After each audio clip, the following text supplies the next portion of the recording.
क्या हो रहा है? कहता जींस से खुजली होती थी, फटा हुआ जींस भिखारियों के लक्षण है। क्या पूछा नहीं कन्हैया बाबा से? कर रहा था है? अपना मानते हैं जो कल तक गोरे अंग्रेजों की दलाली और मुखबरी करते थे। सावरकर देश का सबसे बड़ा गद्दार, श्यामा प्रसाद मुखर्जी दोनों गोरे अंग्रेजों का दलाल था, मुखबिर था, बुज़दिल था, डरपोक था। भाइयों एवं बहनों, गोरे अंग्रेजों का दलाल सावरकर, देश का रतन मिलना चाहिए। काहे? देखिए आप उसको योगी नहीं बोलिए, डकैत है ये, साधु के बेस में लुटेरे हैं देश में। बताइए ना, उससे पूछिए ना भाई कहाँ है? स्मृति ईरानी ऐसे चूड़ी लेके घूमती थी क्या? महंगाई कम हो गई क्या? पेट्रोल डीजल के दाम कम हुए कि नहीं? दिल्ली में बैठी सरकार निकम्मी है। देखिए आप उसको योगी नहीं बोलिए, डकैत है ये, साधु के बेस में लुटेरे हैं देश में। तो ये 5 साल से मुजरा कर रहा था, क्या कर रहा था ये? पूछिए ना उससे, उस ढोंगी अपराधनाथ से पूछिए क्या कर रहा था। महिलाओं के साड़ी खोले जा रहे थे, पूर्व आईजी तक के साथ आतंकवादियों जैसे सलूक हो रहे थे, बनीसा के साथ 18 दिन तक पुलिस उत्तर प्रदेश की बचाती रही हत्यारोपियों को। क्या कर रहा था ये? मुजरा कर रहा था, ठुमके लगा रहा था मोदी जी के दरबार में। आपने नहीं पूछा, आप कह ले ये कर ले। तो जीएसटी के दायरे में पेट्रोल डीजल क्यों नहीं लाया जा रहा? अडानी के बिजली को क्यों नहीं लाया जा रहा? ये कृत्रिम कोयले की कमी क्यों की जा रही है? पता है आपको? चूंकि ग्रीन एनर्जी अडानी की जो संयंत्र लगाया है उसको बढ़ावा देने के लिए, तो देश की जनता नहीं समझती है ये सब बात। वैल्यू-एडेड टैक्स अगर घटा देंगे उसपे तो अरे भैया, देश की अर्थव्यवस्था सुधर जाएगी अगर भारतीय जनता पार्टी के तमाम नेता, तमाम सरकारें वेतन भत्ता लेना छोड़ देगी, गोबर पात्रा जैसों को डायरेक्टर बनाना छोड़ देगी, जो अपने ही लोगों को सलाहकार समितियों में सदस्य बना के देश लूट रहे ये लोग, अगर ये काम छोड़ दें तो कल ही बच जाएगा। ये तो कह दीजिए इनको इस्तीफा दे देंगे ना तो पूरा देश बच जाएगा। इस्तीफा तो होगा ही ना। अरे भाई अब नहीं चलेगा। देश ने देखा इनका जो था ना कुकर्म, सारे कुकर्म देखा। ये लोग क्या करते, कुछ साधु को ले आए, कुछ कहाँ वो अमिताभ बच्चन ये सब है, अक्षय कुमार, ये सब जो साइकिल निकालने की बात, साइकिल पोंछ लेना चाहिए, तेल छिड़क के गाड़ी में आग लगा देंगे। कहाँ गए ये सब? कहाँ गए इतने धर्मगुरु जो सबको इकट्ठा किए थे? कहाँ है किरण बेदी? कहाँ है भैया? कहाँ है जनरल वीके सिंह? अब क्यों नहीं आंदोलन करता है? कहाँ है अन्ना हजारे? मुजरा गा रहा, बताइए ना, उससे पूछिए ना भाई कहाँ है? स्मृति ईरानी ऐसे चूड़ी लेके घूमती थी है, लगता है बाप। सारे नेता एक साथ बोलते थे, प्रकाश जावड़ेकर, सारे, मुख्तार अब्बास नकवी। अब क्यों नहीं बोलता? अब क्यों नहीं भौंकता है सड़कों पर? अब आपकी महंगाई क्या इनकी भौजाई हो गई है? डाइन खाए जाते हैं, तो अब क्यों नहीं डाइन खाए जाते हैं? ये सवाल पूछा जाता है। इनका तो डीएनए में ही है जासूसी करना। इनके जो बाप दादा थे सावरकर, ये सावरकर के नाजायज़ हैं ये लोग। सावरकर भी जासूसी करता था गोरे अंग्रेज का, और ये जो काले अंग्रेज बच गए हिंदुस्तान में, जो सावरकर की आइडियोलॉजी को मानते हैं, वो देश के ही लोगों की जासूसी कर रहे हैं। किसकी जासूसी कर रहे हैं आप? ये सवाल पूछा जाता है। सुप्रीम कोर्ट ने संज्ञान लिया है, इसलिए सुप्रीम कोर्ट को साधुवाद पूरे देश के हैं। आपने देखा था बंगाल चुनाव में प्रधानमंत्री ने ब्रांड एम्बेसडर बनाया था लक्ष्मी देवी को। कौन थी लक्ष्मी देवी? जो प्रभु श्री राम भव से सागर पार कराते हैं, उनको नदी पार कराने वाला केवट समुदाय की विधवा बहू लक्ष्मी देवी के साथ देश के प्रधानमंत्री नरेंद्र मोदी ने फ्रॉड किया, चीटिंग की, आप समझिए, धोखा दिया। जिसको ब्रांड एम्बेसडर बनाया, 24 लाख बेघर लोगों को घर देने की बात, लक्ष्मी देवी को आज तक घर मिला क्या? बताओ कहाँ है? 5 गांव आदर्श बनाने की बात, 35 गांव बनारस में आदर्श हैं क्या? बाकी का तो छोड़ दीजिए आप। 700 स्मार्ट सिटी देश में है क्या? काला धन आ गया क्या? अच्छे दिन आ गए क्या? महंगाई कम हो गई क्या?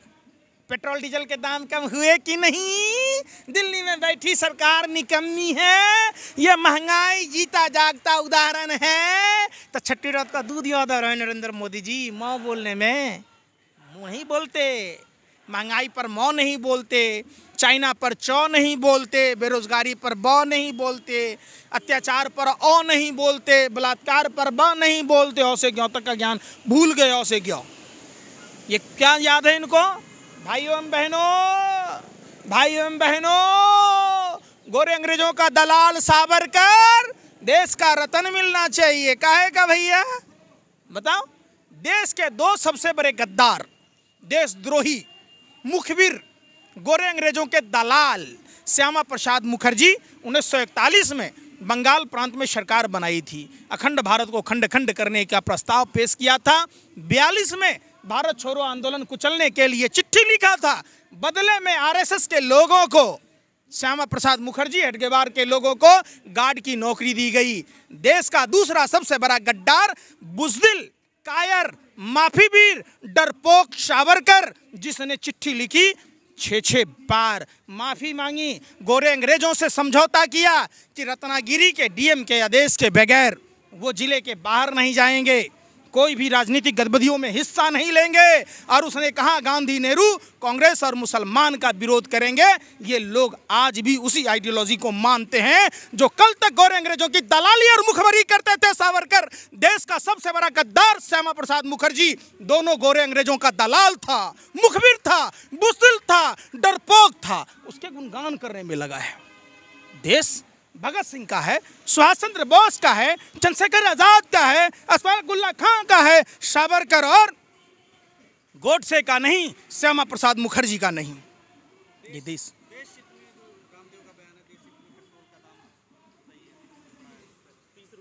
हैं तो पहले कहाँ से बोला था भैया, पूछा नहीं कानिया बाबा से कर रहा था हैं?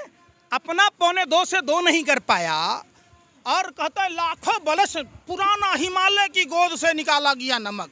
हिमालय की गोद में नमक नहीं सरा। और जब आया वो कानिया लाला हरामदेव, भाजपा का दलाल, सलवारी बाबा, जो रामदेव बाबा, जो विदेशी शक्तियों से चंदा मिलता है इन लोगों को, billion minds Swami Vivekananda international foundation, salwar पहनकर भाग गया था रामलीला मैदान से। पता है आपको, एक्सपायरी डेट लिखा रहेगा। अरे वो जैसे लगता है कि बालकृष्ण टोकरी ले लेता, अब कानिया बाबा अब कोदाल लेके था, जो साइकिल पर मट्ठा बेचता था, खुद विदेशी कार में घूमता है। पूरे हिंदुस्तान में ये भू माफिया है। सरकार के साथ मिलकर क्या नागपुर, क्या हरिद्वार, क्या बॉम्बे, क्या कलकत्ता जमीन कैप्चर करने में लगा है। सरकार के पैसा कर्ज लेकर एनपीए में डलवा ले रहा है, अब पार्टी फंड में चंदा दे रहा है। यही तो खेल हो रहा है देश में। और क्या हो रहा है? कहता जींस से खुजली होती थी, फटा हुआ जींस भिखारियों के लक्षण है, और खुद ही प्रोडक्ट 3000 लॉन्च कर दिया। 50 टन लाल चंदन, वो कालिया साधु के बेस में लुटेरे हैं देश में। 50 टन लाल चंदन दिल्ली एयरपोर्ट पर लाला हरामदेव का पकड़ा गया। तब नहीं बात करते। शहद में चीनी मिलाकर बेचता है, डुप्लीकेट घी बेचता है, सब कुछ इसी के यहाँ बनेगा। तो अपना भी तो काना से पूरा हो लेता, 2 आँख का दवाई बना लेता, कोरोलिन का दवाई बना लिया, बवासीर का दवाई बना लिया, शुगर के बना लिया, आँख का ड्रॉप बना लिया। तो अपना 1.25 से 2 काहे नहीं कर लिया? बताओ। यहाँ तक कि गाय का मूत्र भी बेचने लग गया। जानवर के बच्चे को पता है कि माँ का दूध पीने से ताकत मिलेगी, और बाबा रामदेव कहता है मूत्र पी लो, गोबर को चमन पराज समझ कर चाट लो। चूंकि ये सरकार के दलाली में देश को लूट रहे। देश हित में नहीं है, देश हित में जो बात। अरे भैया, साधु के बेस में लुटेरे हैं देश में। हमने रामायण देखी है, हमने देखा है कालनेमी राक्षस को, हमने देखा है रावण को। ये लोग धर्म की आड़ में देश लूट रहे हैं। अच्छा ये बताइए, उत्तराखंड के अभी मंत्री हैं, उनका एक बयान आया है कि जो घास है महिलाओं के लिए घास की दुकान जो है लगवाएंगे अलग अलग जगहों पे। क्या घास की दुकान है, जैसे सिलेंडर और ये सब दिया गया है ना, सिलेंडर उसी उन्हें तरह महंगा हो रहा है, जैसे सिलेंडर मतलब दिया जा रहा है मोदी सरकार की द्वारा, वैसे ही घास की दुकान लगवाएंगे, घास भी बेचना शुरू करेंगे। तो आप बोले नहीं कि पहले की सरकार 2014 में 400 रुपये से कम की सिलेंडर थी, मोदी सरकार ने दिया। माल महाराज के मिर्जा खेले होली, हमारे ही टैक्स के पैसों से मशरूम की सब्जी खा रहे हैं, 10 लाख का सूट पहन रहे हैं, 5 लाख का बूट पहन रहे हैं, और 24 घंटा झूठ पर झूठ बोल रहे हैं, झूठ पर झूठ बोल रहे हैं। तो ये कहने बताते हैं वेतन भत्ता इनको कहाँ से मिलता है? कहाँ से खरीदा 85,000 का विमान? कहाँ से खरीदा भैया बताओ? कहाँ से बनाना है नया संसद भवन? किसके पैसे से पूरा विदेश का भ्रमण करके आया, गधा का जन्म छुरा लिया? आप इस पर नहीं बोलिएगा। दुकान खोल देंगे, ये कर देंगे। अरे एक समान शिक्षा नीति की बात कर लो, भ्रष्टाचार बंद कर दोगे, सबके पास पहुंच जाएगा। 5 साल में तो कुछ नहीं किया क्या? अब जब जाने का टाइम है तो लोभ प्रलोभ दे रहा है। आप कह रहे कि सिलेंडर दे दिया, सिलेंडर से ले कितना लिया सो ना पूछिए आप। अगर 400 रुपये का सिलेंडर मिल रहा होता तो आज 12 चौक 48, 5,000 रुपया में अपना लोग कनेक्शन नहीं ले लेगा और दूसरे साल से सब्सिडी पाएगा। आप तो पत्रकार हैं, आपको तो पता होगा कि आपको भी गणित भी नहीं मालूम आपको। हम तो समझ रहे थे कि मोदी जी को से द्योतक का ज्ञान नहीं है, आप तो कह रहे जोड़ घटाव भी नहीं मालूम है। खबरों में बने रहने के लिए फोरम 4 को सब्सक्राइब करें और नोटिफिकेशन पाने के लिए बेल आइकन दबाएं।